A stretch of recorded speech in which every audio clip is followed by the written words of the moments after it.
Hnébeygja er góð æfing sem reynir vel á 2 af stærstu vöðvahópum líkamans, rass og lærvöðva. Við framkvæmd þessar æfingar er mikilvægt að halda mjóbakinu í miðstöðu þannig að hæfileg sveigja eða fetta myndist séð frá hlið. Í neðstu stöðu mynda 90 gráðu horn í mjöðmum og hnjám. Ef farið er dýpra verður óæskilega mikið álag á hné. Hendur hanga niður með síðum og fylgja eðlilega og afslappað með.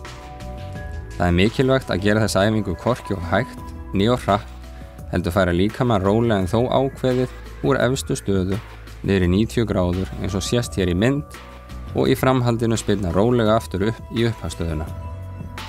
Hægt er að þyngja æfinguna með því að nota handlóð ef þau eru til taks.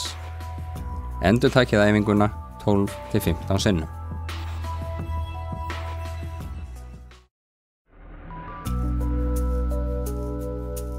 Eftir hnébeygju er tilvalið að teygja á þeim vöðvum sem var verið að styrkja með æfingunni.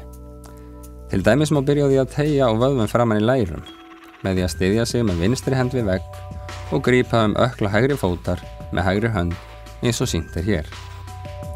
Það er mikilvægt að standa í uppréttri stöðu og láta hné vísa niður, jafnvel eilítið aftur á meðan þú þrýstir mjöðminni fram.